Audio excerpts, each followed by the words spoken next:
right, Perry. Hey, man, I want to read your tweet. That cool? Let's start there. I want to read your tweet from a couple of days ago. There was a tweet out about all the quarterbacks, young ones, that are all on the bench in the league. Anthony Richardson, Bryce Young, Trey Lance, Justin Fields, Will Levis, Zach Wilson, Mac Jones, Kenny Pickett. And you retweeted. You said, bold take. Pure progression passing game is killing the young QBs. Coverage-based plays with built-in answers. Coach Spurrier's menu 1 through 10. Steamers and YZ drag. You can run an entire pass game out of it. Yep. What does that mean? Okay. So the pure progression passing game.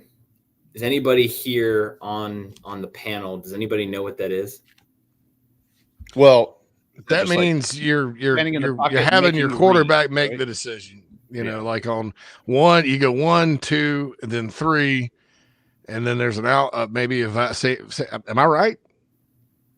I mean, is it levels almost in a sense? No, it's not a levels. It's JC's very close. Yeah, it's a 1, 2, 3 read, regardless of coverage, right? It's not open middle, closed middle, I'm working here to here, or open middle here to here. It's I've got an alert, and then I've got 1, 2, 3. Then you can eliminate alerts based off of coverage, but it doesn't – you can get away with being like, he's my primary, he's open now, I can just get the ball out, and throw it to him, versus actually understanding what the other team is doing. And I honestly, I remember thinking about this when I was in college, because Coach Roper, we did a little bit of the open middle, closed middle, but also a little bit of pure progression. That was my first introduction to even what that was, because I played for a guy in high school that Mike Lloyd played in the NFL, old school. He had a number system, like it'd be 787, and 7 X ran a 7 route, Y ran the 8, and I think it was Z ran the other 7, right? So it was like, but then from a conceptual and a reading and a processing standpoint, it was open middle. You got either 4 or 2. They could run variation, but from a back end, that's what they're going to be doing. Now, based off of that coverage, you have a play called. Let's try to exploit the area of the field that is most vulnerable for the play that you have called, right? And then you process that, then you have to go, and obviously then you have to go and execute it. And so then Coach Spurrier's menus, right? Menu 1 through 10, it was menu 1. You knew you could run that concept out of 3x1, but 3x1 doesn't simply mean trips, right? Like Coach Spurrier's menu 1 is a 3x1 concept. It's corner, right? Attacking open middle, right? If safeties are tight, you can throw corners. Mm-hmm. Wide, you got the bender. You also have underneath options with the swing route by the back, and a tight end running kind of a spot route coming into your vision as you read corner to cover 2 posts with a 5-yard under coming from the far outside receiver. So you can run that out of a true trips, 10 personnel, 3 receivers, 1 into the boundary with a back into the boundary, or you can run it out of, 2 tight ends, 2 receivers to the right, back into the boundary, or you can run it with tight end off the ball on a hit. And so that was the big thing, is it didn't matter the formation. It was just know the play. Then we can run it out of any formation, because that if I have, if I'm on the front side of menu 1, I have a corner, right?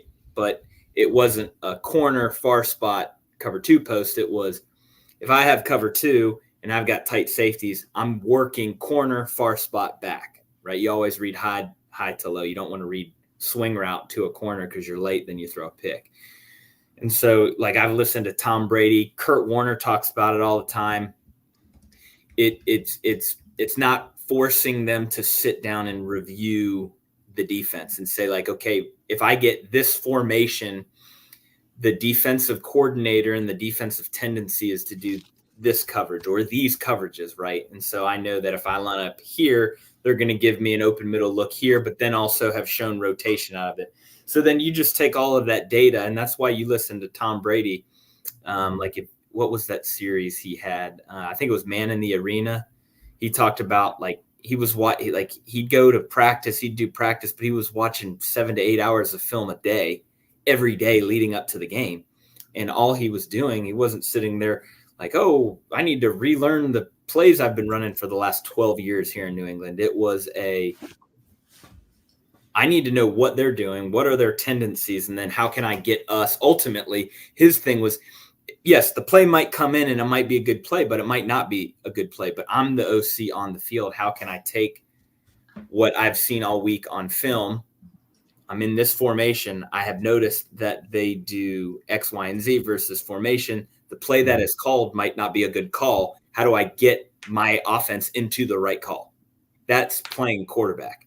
And that's where he has stated, and I'm not echoing in a sound chamber with Tom Brady, but I would agree that it does force quarterbacks to not learn the other side of the ball, right? They still are. It's not like they're not watching, but the other thing is, like, you can call pure progression plays that with the right look, yeah, you can rip it, but with the wrong look, and quarterbacks aren't learning to get in and get out of it,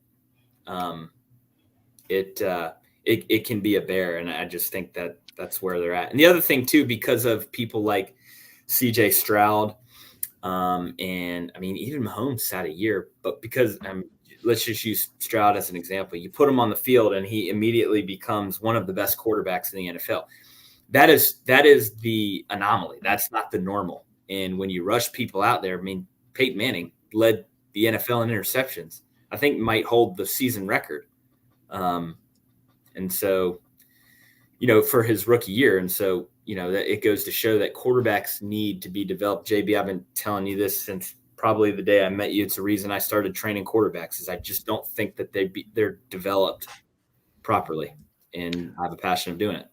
Perry, I got a question for you with the in-helmet communications that are happening right now with the offensive coordinator, head coach, whatever it is, whoever's designated to talk to the quarterback. Do you think that's also impacting the players on the field this year? Or do you think, like, when you were coaching at the high school level, that it would have been a benefit for you to be in the ear if you knew what you were talking about, like you clearly do?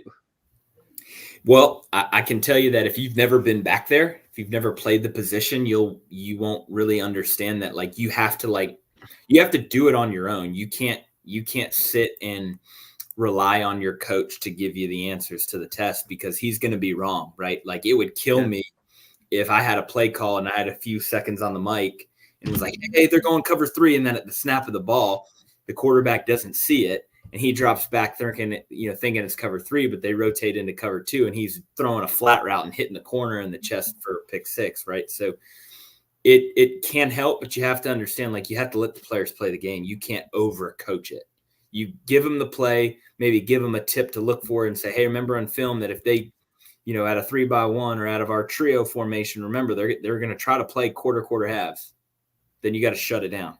But you can't be like, well, if they do cover 3, then you do this. You can't cover that 20-second window. So you don't want to, have them drink from the fire hose each and every play, because now they're in their head. They're not playing. They're at South Carolina for a reason. They're gifted enough to be out there on the field from an athletic standpoint.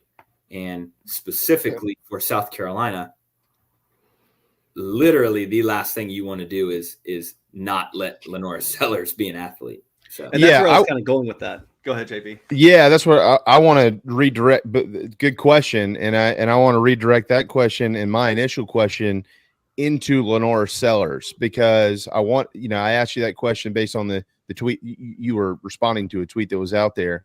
Yeah. So I wanted to ask you what you were describing there about progression progression passes, and wanted to ask you about his development and is that applying to the two-part question here.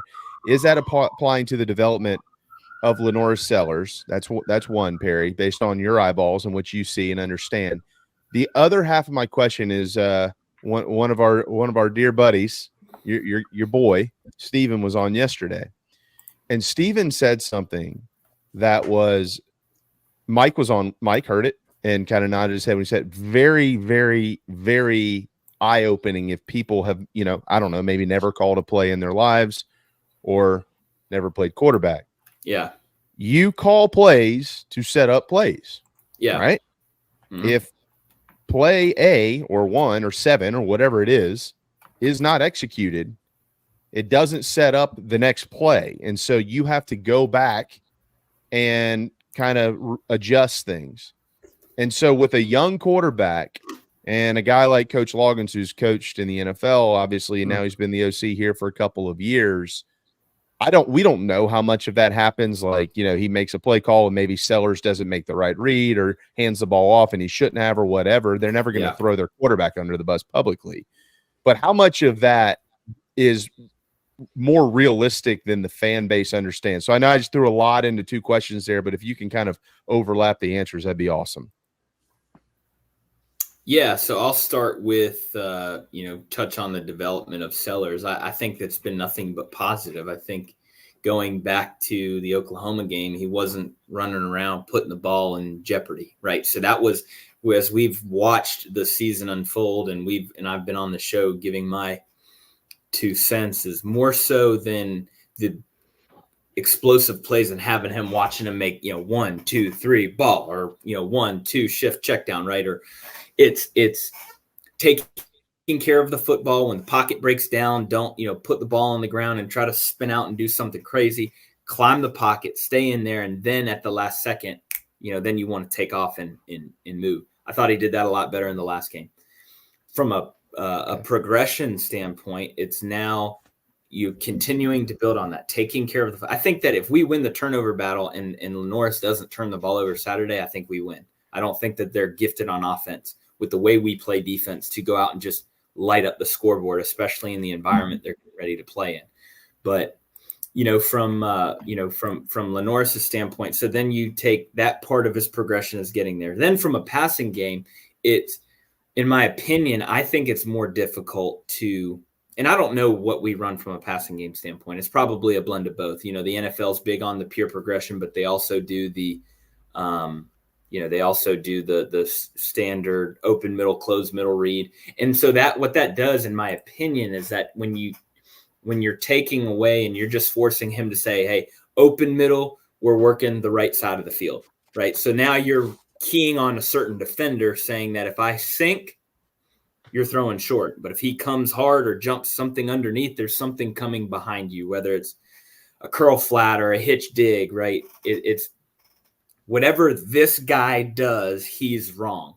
And I've seen that, honestly, a good bit, right? Like if you've I think it was one specific example, I want to say it was the LSU game.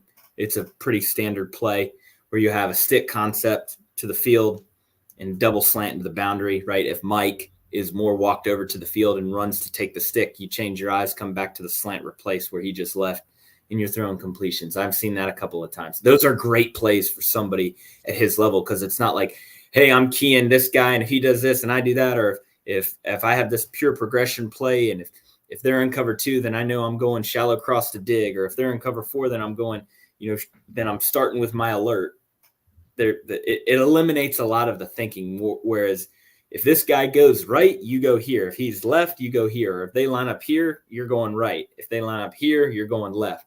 It eliminates the post-snap thinking. Pre-snap is okay. Post-snap, when if you're doing that, or you're hanging on to the ball too long, or you're looking at the rush, that's when you see quarterbacks struggle, especially young ones. And then, oh my God, I've got to make a play, pat, throw, or I've got to run out and do some kind of crazy play. We want to eliminate the crazy plays. Play with it.